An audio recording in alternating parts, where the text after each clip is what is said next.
Ivory Coast won its independence from France in 1960, and since then had been a peaceful nation between its neighbors. That is when the conflict erupted in the 2000s. Ivory Coast had been split north and south politically by the pro-government and pro-rebel forces.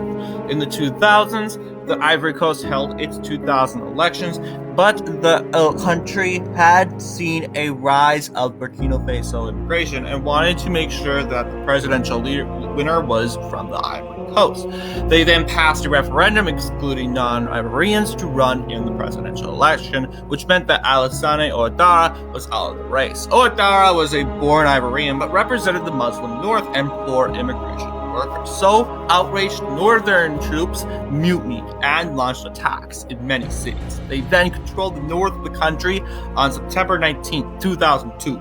In one of the night uprisings, former President Robert Guy was killed, which shocked the nation. France then stepped in and getting involved. Speaking of allies, other countries then began to step in. Muslims got support from neighboring Liberia and Burkina Faso. France didn't side with either. They just wanted to break up the fight. The two continued to clash, and the north began to regroup in Bouquet, threatening to attack Abidjan again, as they did at the start of the war.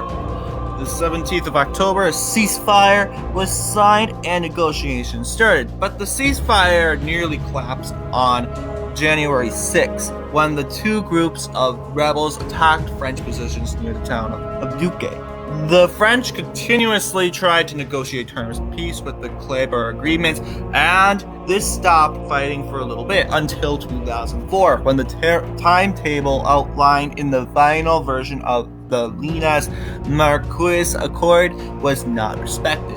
They then began to clash with French troops, continuing fighting. The UN did not stop trying to make peace, though, as the presidential election was due in 2005. But they simply could not be held. So the UN eventually said no to the African Union's demands to keep Laurent Gbagbo in office for one more year. The Ivorian national football team helped secure a truce in 2006. On the 4th of March 2007, a peace agreement was signed. New Forces leader Guillaume Soro was subsequently appointed prime minister and took office in early April, ending the civil war. The civil war ended on a temporary peaceful note, but this could not hold the peace permanently, as the Second Civil War broke out in 2010.